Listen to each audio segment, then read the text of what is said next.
اب تک آپ نے یہی سنا ہوگا کہ کوئی انسان بڑی بڑی بلڈنگ سٹرکچر بنا سکتا ہے یا تعمیرات کر سکتا ہے، یا پھر حضرت سلیمان علیہ السلام کے حکم پر جنات بڑی بڑی اور حیرت انگیز تعمیرات کر سکتے تھے، لیکن آئیے آپ کو دکھاتے ہیں کہ ایسا دربار جو کہ یہاں کے مقامی قبر پرستوں کے مطابق فرشتوں نے خود اپنے ہاتھوں سے تعمیر کیا ہے۔ جی ہاں، فرشتوں نے۔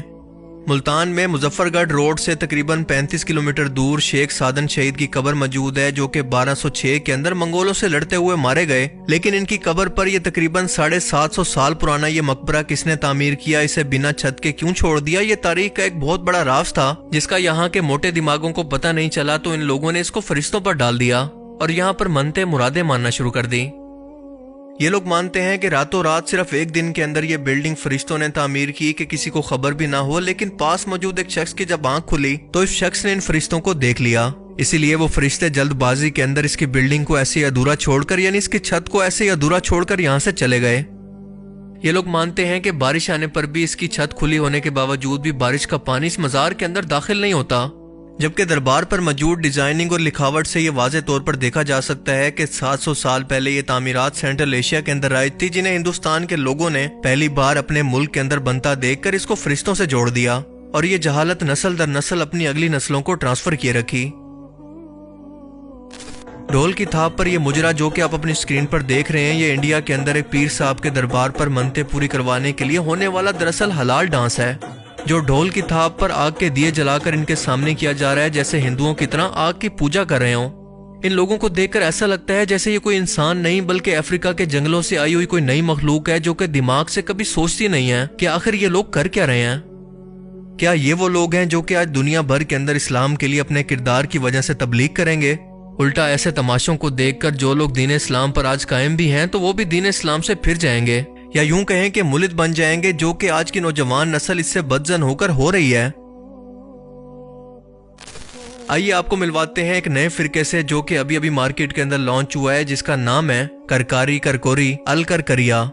جی ہاں، یہ کسی بیماری کا نام نہیں ہے بلکہ باقاعدہ ایک نیا فرقہ ہے جس کے ماننے والے لوگ اس طرح کے رنگ برنگے کپڑے پہن کر اس طرح سے ڈانس کرتے ہیں اور اسے روحانی عبادت کہتے ہیں، یعنی وہی سرکف جو کہ باقی پیر پرستوں نے برصغیر پاک و ہند کے اندر پہلے سے لگا رکھا ہے۔ اس فرقے کی بنیاد 1990 کے اندر شیخ محمد فوجی الکرکریا نام کے شخص نے رکھی تھی، اور یہ لوگ آج فرانس اور موراکو کے اندر پائے جاتے ہیں۔ اب ذرا اس پر غور کریں کہ اس بار ان قبر پرستوں کو اور کچھ نہیں ملا تو انہوں نے ایک رکشے کو ہی اپنا پیر بنا لیا ہے۔ جی ہاں، رکشے کو ہی۔ پاکستان کے شہر لاہور کے اندر ایک رکشہ چلانے والے شخص نے اپنے رکشے کو ہی دربار بنا لیا ہے، اور اس رکشہ میں بیٹھنے والے لوگ خصوصاً عورتیں اس رکشے پر اپنی چادریں چڑھا کر اس سے اپنی منتیں مرادیں مانگتی ہیں۔ سمجھ نہیں آتا کہ ان لوگوں کی عقل پر ہنسیں یا ماتم کریں۔ جو شخص اللہ کو چھوڑ کر کسی اور کو اپنا مشکل کشا بناتا ہے وہ اسی طرح سے در بدر بھٹکتا رہتا ہے جیسے یہ گمراہ لوگ بھٹک رہے ہیں۔ کو ایک ایسے رکشہ دکھانے جا رہے ہیں، لوگوں کا کہنا یہ ہے کہ اس رکشے پر منتیں مرادیں پوری ہوتی ہیں، اور لوگ اس رکشے کو ایک مزار کی حالت دے دی ہے، اور یہاں پہ چادریں بھی چڑھائی جاتی ہیں کہ رکشے میں زیادہ تر میں نے سنا ہے کہ لیڈیز زیادہ بیٹھے ہیں، ہم کسی کو انکار ہی نہیں کرتے، کو اپنے مسائل بتاتی ہیں، اللہ گرم کر دیتا، بس ان کے اوپر ہماری لو لگی ہوئی ہے داتا سے گونس پاک سے۔ اچھا، بس جو کوئی چادریں دربار سے ملتی ہیں تب یہ ہے بھارت کے ایک دربار کے اندر قبر پرستوں کی نئی دلہن، یعنی ان کے پیر صاحب جو کہ اس طرح سے دلہن بن کر اپنے مریدوں کے سامنے اور نام محرم عورتوں کے ساتھ ناچ ناچ کر مریدوں کو شفا اور برکت ٹرانسفر کر رہے ہیں۔ یہ نیا بزنس آئیڈیا آج کل درباروں کے اندر بہت تیزی سے پھیل رہا ہے، اور اس طرح کے بہت سارے ذہنی مریض دلہن بن کر درباروں پر خود کو پیر کہلوا کر مریدوں سے لاکھوں کروڑوں کے چندے نکلوا رہے ہیں۔ اللہ کے رسول صلی اللہ علیہ وسلم نے لعنت فرمائی ہے ایسے مردوں پر جو کہ عورتوں کی مشابہت اختیار کریں، اور ایسی عورتوں پر جو کہ مردوں کی مشابہت اختیار کریں۔ لہٰذا میں ان لوگوں کو وہی کہوں گا جو کہ ان کو اللہ کے رسول نے فرمایا کہ یہ لعنتی ہیں، اور یہ سب کے سب جیل یا مینٹل ہاسپٹل کے اندر ہونے چاہیے جو کہ ان کا اصل گھر ہے۔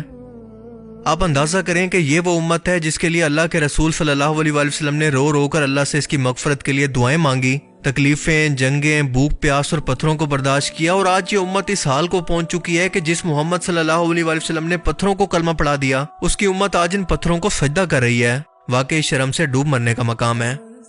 قیامت کے دن یہ لوگ اپنے پیغمبر کا سامنا حوض کوثر پر آخر کیسے کریں گے؟ صحیح حدیث کے اندر آتا ہے کہ ایسے لوگوں کو جو کہ آپ صلی اللہ علیہ وآلہ وسلم کی وفات کے بعد دین سے الٹے قدم پھر گئے یا ان لوگوں نے دین کے اندر نئی نئی بدعات جاری کر دی، ایسے لوگوں کو حوض کوثر کے پاس لایا جائے گا تو رسول اللہ صلی اللہ علیہ وآلہ وسلم ان کو دیکھ کر فرمائیں گے کہ یہ تو میرے اصحاب ہیں۔ فرشتے آپ کو فرمائیں گے کہ اے اللہ کے رسول، یہ وہ لوگ ہیں جنہوں نے آپ کی وفات کے بعد آپ کے دین کو بدل دیا، آپ کے دین سے الٹے قدم پھر گئے۔ یعنی یہ لوگ بدعتی ہیں یا پھر دین کے اندر خود سے نئی نئی چیزوں کو شامل کرنے والے ہیں۔ آپ صلی اللہ علیہ وآلہ وسلم یہ سن کر فرمائیں گے کہ دور کر دو ان کو میری نظروں سے۔ دوسری طرف اللہ تعالیٰ بھی ان لوگوں کی طرف کو توجہ نہیں دے گا، ان کو دیکھنا بھی پسند نہیں فرمائے گا۔ تو سوچیں کہ ان حالات کے اندر یہ لوگ آخر کہاں جائیں گے جو کہ کہتے ہیں کہ اے اللہ جو کچھ بھی ہیں تیرے محبوب کی امت میں سے ہیں، آخر میں تو حساب کتاب کے بعد تو ہمیں معافی فرما دے گا۔